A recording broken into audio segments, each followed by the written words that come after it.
just off the reservation up north in the Farmington area. And then moved to Cruces to finish my degree, and lived in El Paso for a while, and went into business for about 22 years. What did you do? I ran a chain of fast food restaurants in this part of the world. So Which one? at Taco Bell. My gosh. So yeah, I had three of them for a long time. I had 4 of them briefly, and so I did that for like 20 plus years, and then went back and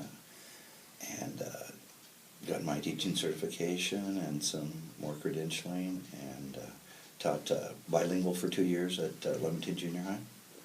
And then came over to Hobbs, taught 6th grade for a couple of years, and then superintendent thought it might be a good idea to make me a principal. I didn't know that I thought that was such a good idea or not, but I really liked the guy and I trusted him, so I took over Mills.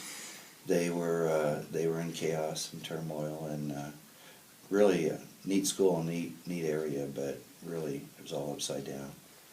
We turned that around, and then 2 years later took over Edison, which is like a 97-98% poverty school down the street. Yeah. And it was in the days when the state threatened to take over schools, and so it was like it was the last year before they were going to step in and do whatever it is they do in a takeover. And we turned that around, and that school's in the top 5 testing-wise, or for the next 10 years. And then a year and a half ago, TJ decided that I should be over here.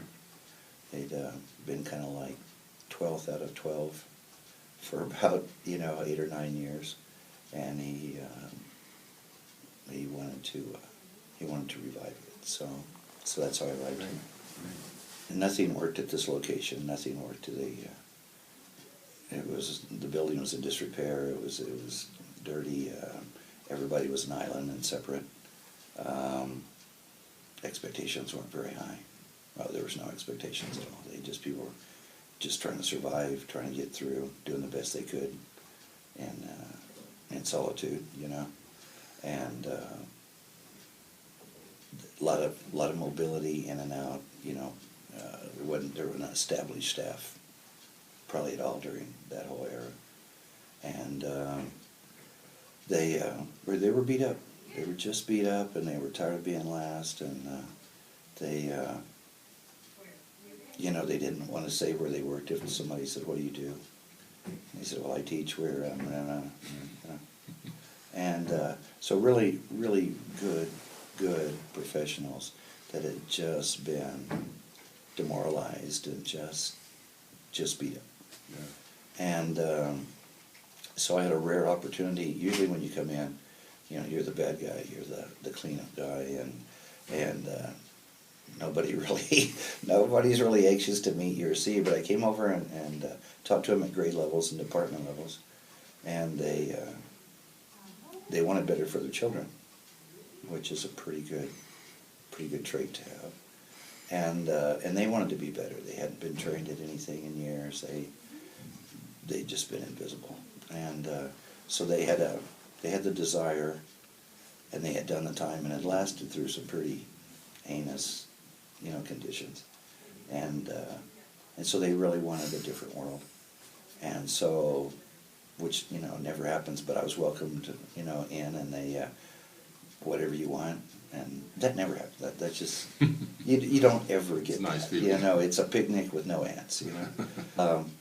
So really, we had to come in and absolutely change everything, and from cleaning schedules to cafeteria schedules, recess schedules.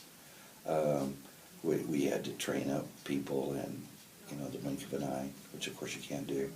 But with UVA, you have a 90-day plan. You sort of have to show instant results. So we really didn't have any time.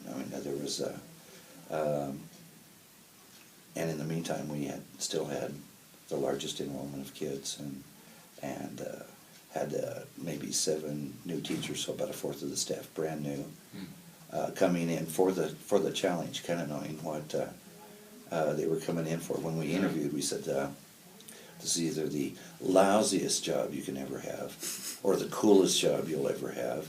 because we have nothing in our favor. We have nothing on our side. We have no historic success. Only way is up. This will either be, a nightmare for you, or this will be the best ride you've ever been on. And so they came in with their eyes wide open, and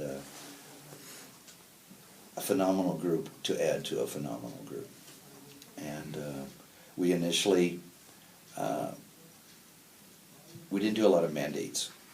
We just kind of said, this is how we'll conduct this. This is how we're going to. And we try to be meticulous in all the organizing. And these are these expectations, and this and this and this. And you gave them forewarning. We're gonna address the brutal facts of things and get down to the base root causes of things. But the key thing I think we did is that we weren't fault finding.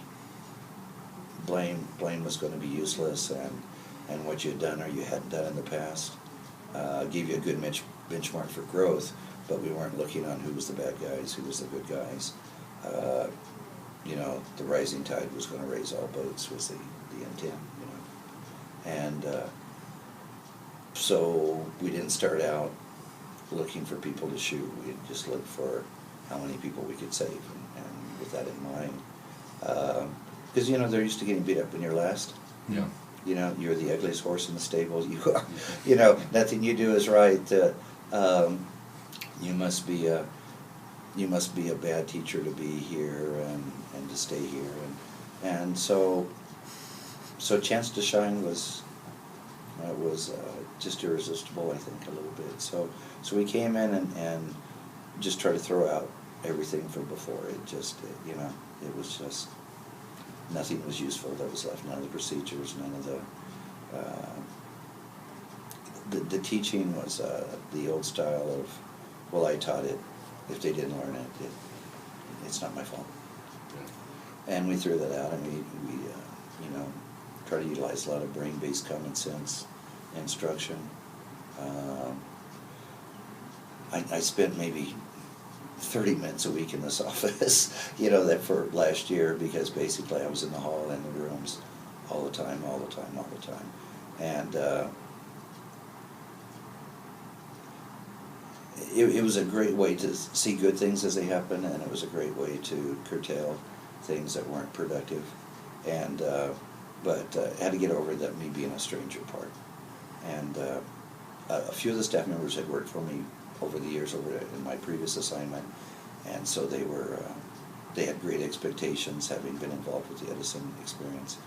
Good expectations. So it's going to be different, guys. And so I had some nice low-level fanfare going, and that really helps. That covers a multitude of sins that administrators make, and thank God. And so we wanted commonality, and we wanted a building that had no power at the classroom level to be empowered to run their school, to not only have a say-so, but influence the direction, the analysis, mentoring, wanted it to be their school. And we knew that from the onset, that if I do a good job in 2 years, they don't need me. I'm redundant, right? And so a worthy goal there, but I think we really intended to reach it, because we did have the talent. It's just nobody knew we had the talent. Yeah. And just like, a lot of places, there's a group of the populace that think that poor kids can't learn or can't do as well, and different things, and it's not an ugly perception. It's just a misperception, right? And so we had kids that have really not been taught work ethic or behavior. We had to invite them into a pretty rigorous sort of situation, and then we had to ensure that the teachers were growing at a rate that would guarantee that rigor, and that we would have a formula for consistency. And so as the school kind of quieted down, and we had a disenfranchised group of parents. They weren't welcome in, because they would make you examine the things you were doing, and nobody wanted to examine what they were doing, so the way to do it was not let them come in. So, it solves one problem, I can't hear you, right? And so So they were both injured over the past, and then incredibly optimistic. You know, they had some real high expectations for us coming in. And because it's a very mobile area, so kids you might have in one location, you're going to see them wherever you go again, you know. And so we had that going for us too. We had a little bit of, a high degree of believability in the community. And so as parents came in and they weren't, you know, they didn't have to bring hand grenades to get heard. And as children understood that we were going to have to behave. And we do a lot of old world values, you know, in terms of behavior and manners and things like that. So we're like the poorest private school in New Mexico, right? And so as kids behave better, we taught better. And as we taught better, kids were more engaged. And as kids were more engaged, we moved forward academically. We moved forward as an environment. And the excuse making is if our kids don't win, then we don't win. It's not we're not doing this so we look good on paper. That will make UVA happy, but that's okay. That's kind of secondary, okay. And these kids deserve better, just like you guys deserve better. These babies deserve better, and that is what we're not going to take any prisoners on. They are going to get better. So if it's our responsibility, then what are we doing? So as individuals, and then branching out a little bit, most people had a partner in their grade level, even though the grade levels weren't solidified. Everybody had kind of like a weeping partner, you know. Mm-hmm. And so we tried to invigorate that and then be more inclusive of the rest of the grade levels. In most grades we had a new one to go with the existing veterans. And so we had just a little bit more bright light, you know, a little bit. And my fourth grade, really pragmatic, dogmatic, just tenacious group of human beings, decided that, you know what, I like this not being a lone thing. I like the idea that, yeah, we can do this. I think we can do this. Because I like coming to work now. It's a clean school. It's shiny. It's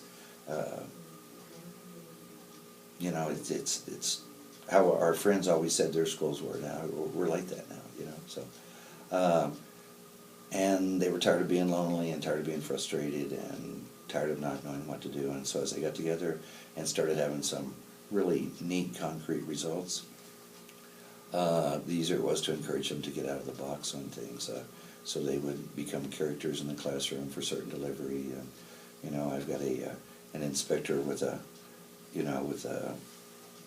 Clouseau mustache in one room sometimes, and then I had Babe Ruth in another one, and one was teaching math. Babe Ruth was teaching math, you know, percentages, statistics, right. You know, conversion of you know, decimals, and then she was teaching. The inspector was teaching, you know, and sort of breaking the mystery of paragraphs and how to find clues to meaning, and you know.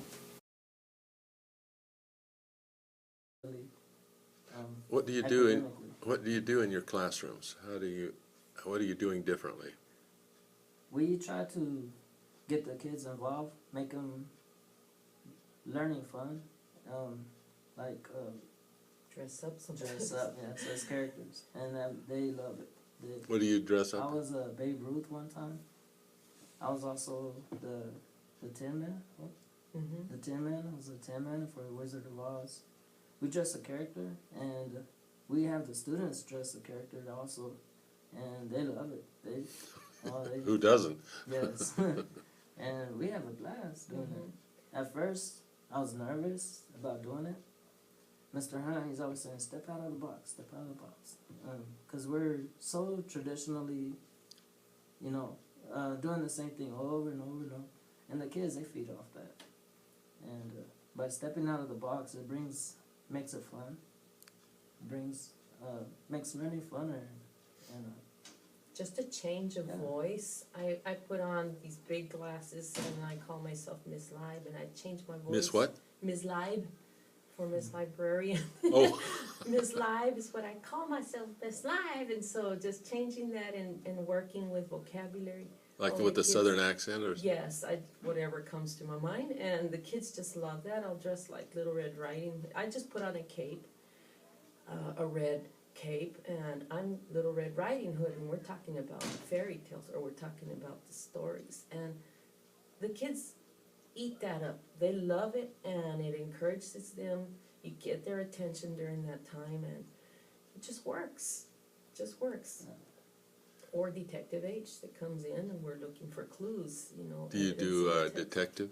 I do a detective. I put on a hat, a mustache, and a badge, and I carry a magnifying glass with me, and the kids love that. They're always asking for Detective H or anything like that. He told us to step out of the box, and so we started doing that, and we have enjoyed it. Yes. We enjoyed doing that. At first, I was nervous because it was different than what we normally teach, and by stepping out of the box, it was, you know, at first I was nervous, but now we love it. It's a lot of fun. It took you a little bit longer. And, you know, a million things like that going on that just sort of changed, you know, sort of the whole perspective of how they could teach instead of just teaching how they always taught or how they were taught. And so we tried to make nice, sane, normal instruction kind of verboten, you know, just like, if it's normal and you've done it before, probably we didn't want to do that every day. Go ahead and throw that away, you know. And we went with common lesson plans so that everybody started being accountable to each other, which was a good first step.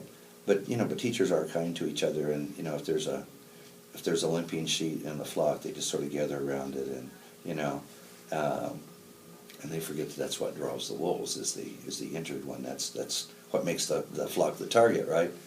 And so they were kind of learning not to really cover so much for inadequacies or failings, because it did hurt everybody, and you're going to get those kids.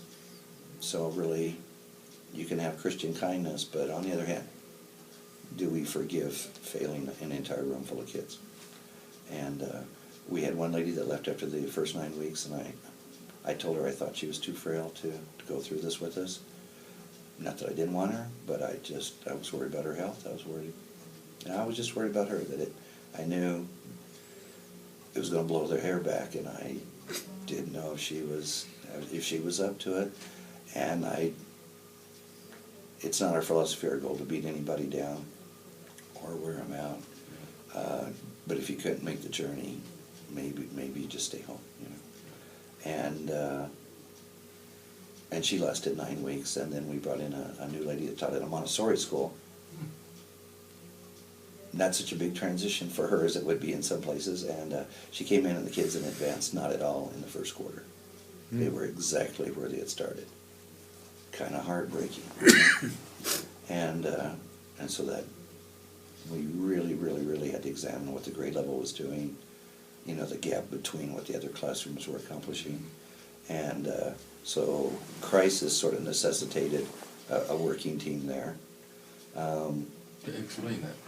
Well, the thing is, we have a dual language class at every grade level, which have been the all-stars, because it's twice as intensive.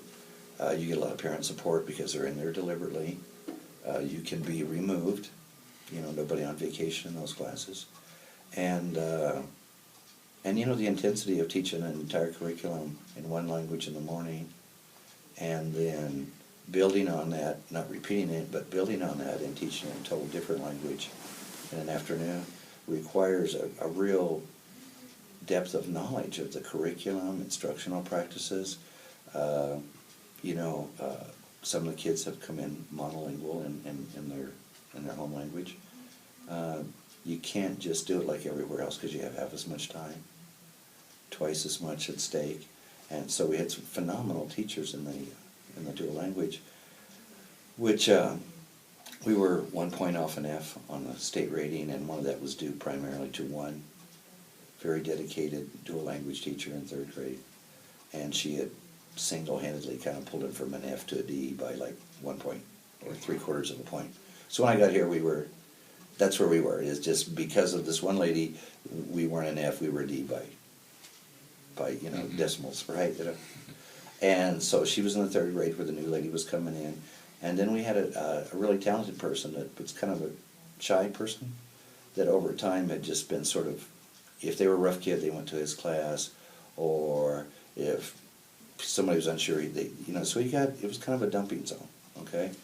And initially you think that's a badge of honor because, they believe I can handle this and things like that. And then over time it just gets you beat up. You're doing too many things. Your scores don't really go up. Nobody really knows that, hey, not getting stabbed today was a pretty good day, you know.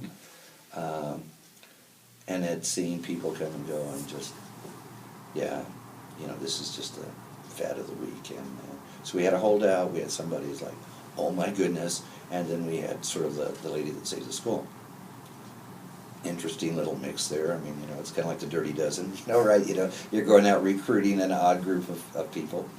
And so their dialogue began, and then they were noticing that some really results and some real happiness coming down from the other end of the hall from the fourth grade, really starting to learn how to collaborate and, turn the job back into what it was supposed to be, which is, making education exciting enough that the kids will want to hold on to it, and they'll stay with you on it, and you don't spend your time doing discipline, you spend your time teaching.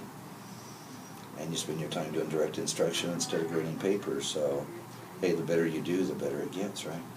And so kind of like the smell of popcorn in the hallway, people come checking it out, so we would have somebody, a real ambitious new person from fifth grade came down, they were hanging with them. Well, what do you guys do about this? Do that? Oh, I think I want to do that. But you know what I learned in college? So stragglers were coming in, sort of trying to be involved with this winning team kind of thing. And then they would sort of track those the pixie ducks back to their grade level. And so then pretty soon, then 2/3 of the grade level would be in there after school, and we deliberately did not fill the after school time. We've kind of done more of it this year. We have like Data Mondays. The only thing you can talk about for 20 minutes is data. Doesn't matter what data it is, as long as it's common. You pick whatever you do. That's just a topic, Nothing else. Not kids. Not the idiot principal. Not just data. And but I didn't want to fill up any of the days except for the PLCs. Because you got to do good wait time like you do with kids. You got to let things filter in. You got to let a lot of self-examination. So we didn't do committee things, and we didn't do this, and so after school, they were starting to congregate in the fourth grade rooms because very positive, and like I said, very very pragmatic, and it sort of became inspiring. So then pretty soon you got third grade kind of somebody from that group hanging out down there, and then maybe that fifth grade ambitious person that's all on fire wanted to see what first grade does because they were maybe on the initial three of my leadership team, on my initial core. So all of a sudden people knew where other hallways were and other rooms were, and they say, well, Marianne, fourth grade is doing this and this, and then Mr. Fieto's doing that, and it's like, really? Well, where did they get that? And so then the search began for other resources. It's like, the district can only do so much for us, and they may not even can do that. So what we find is what we find, what we create is what we create, and because that's what we need. And so so the internet really became the highway for us, not the emails. And people were digging this up and that up, and tentative at first to share, but then it's like, well, where'd you find that? Where else did you look? And so all of a sudden I have all these researchers, right? And no mandates, no assignments, just trying to create pockets of proficiency, and the people that were being more proficient were having more gains with the students in all the other areas, and as we sort of quit acting like a prison over here, and kids were happy, parents would start coming in tentatively, and it's like, oh, this is nice, and my kid's really happy, and they like their teacher, and they don't know that he's a principal. They think he's a mascot. It's okay. And so we we really just, all the things that matter really boiled down to about 4 things, and we just tried to do those 4 things really well with continuity. What for? Well, total academic focus, okay? Big deal, right? The old values, you know, being honest, being considerate, you know, just, you know, but the old values, right? Third thing being is, we're all handcuffed together here. This is all of us, you know? This is the only lifeboat as far as you can see, and we're all in it, and that's, you know, we're together here. And then freedom from penalty on error. It was, everybody worked with the net again. The kids were working with the net, teachers were working with the net.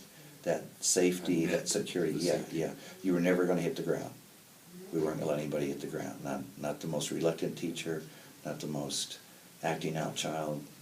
Nobody was gonna hit the ground. We just weren't gonna relent to people being left behind or failure. We just, and not through mandates and not through assignments and not through 12-hour days. Really, early on, because, you know, I prowl around like a burglar. And so, you know, you scope out a lot of things. You eavesdrop, you hear, I'm not spying on them, but if you're going down the hallway and the door's open, you're going to hear something, you know.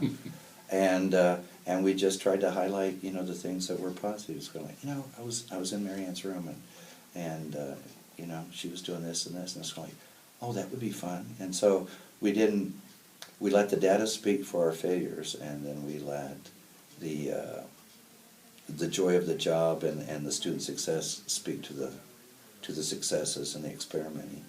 And so they were willing to do a whole lot of things. They were willing to step out of their roles, step out of normalcy, and some things didn't work. Some things were at the right grade level, or it's not the personality of the teacher. We instituted a K1 literacy program where you have rotational groups and things like that. We did intensive interventions. So we didn't end up with kids in the 2nd grade that things we should have noticed or done something about in kindergarten. That was a big thing on this end of the building. We just took that first hour and a half of the morning, and it was just all about utilizing every aide, every teacher, our bilingual staff, and we created this intensity in the reading. And so we had that going on here, and then we had just totally changed instruction on the testing end. Just, we're not, if we're not getting it done, quit doing it, you know, definition of insanity, right? And then last year we had sort of the testing curriculum, the SBA testing curriculum, and on the other hand we had Common Core. So in the middle of our strife, in the middle of our blowing up the world, we didn't even have the same curriculum. But we still had to build for the Common Core, and we knew that, and we had to test out well, or we would have no validation of what their hard work, you know, should have led to. And am I just babbling here? No, Okay, please. all right. Yes, you're babbling. Keep Keep babbling. I'm a big fan of these people, and I'm a big fan of the kids because. I wanted you to keep talking about the results from the tests. We almost doubled. Well, we had a 96 between the math and the reading proficient test previously, and then last year we had an incentive program for the kids that I could talk about, but because of course we couldn't do anything like anybody else, and we paid for 149 proficient tests. So we went from 97 proficient tests to 149 in that 1 year. We were pretty excited about that. Yeah. We moved up 30% of our kids to, which is the heartbreak. 30% of our kids, if they'd gotten 2 more questions right on either test, they would have moved them over. So we could have actually had some 67 percentiles, moving up from 18 to 21 percentiles. So, you know, it's the almost that kills you, right? You know, it's the, you know, whether it's at Horseshoes, if we could have just, you know, 2 more weeks, or just principal being 12% smarter, or just, just two more questions a kid would have moved up a whole nother third of our testing population. So what is your proficiency at this point? Well, it Reading varies by proficiency. grade level. Our average reading is only about 38, okay? Which is 20%, 20 points over previous. But we had 5 rooms score over 50% in either math or reading, which is, Yeah. the lady in 3rd grade was the only one that had ever had a passing proficiency, so if I was selling something, I'd say we had a 500% growth in number of rooms that had proficient kids. But like I say, that 30% that were really knocking on the door, and that would have been phenomenal. They would have been in Time magazine.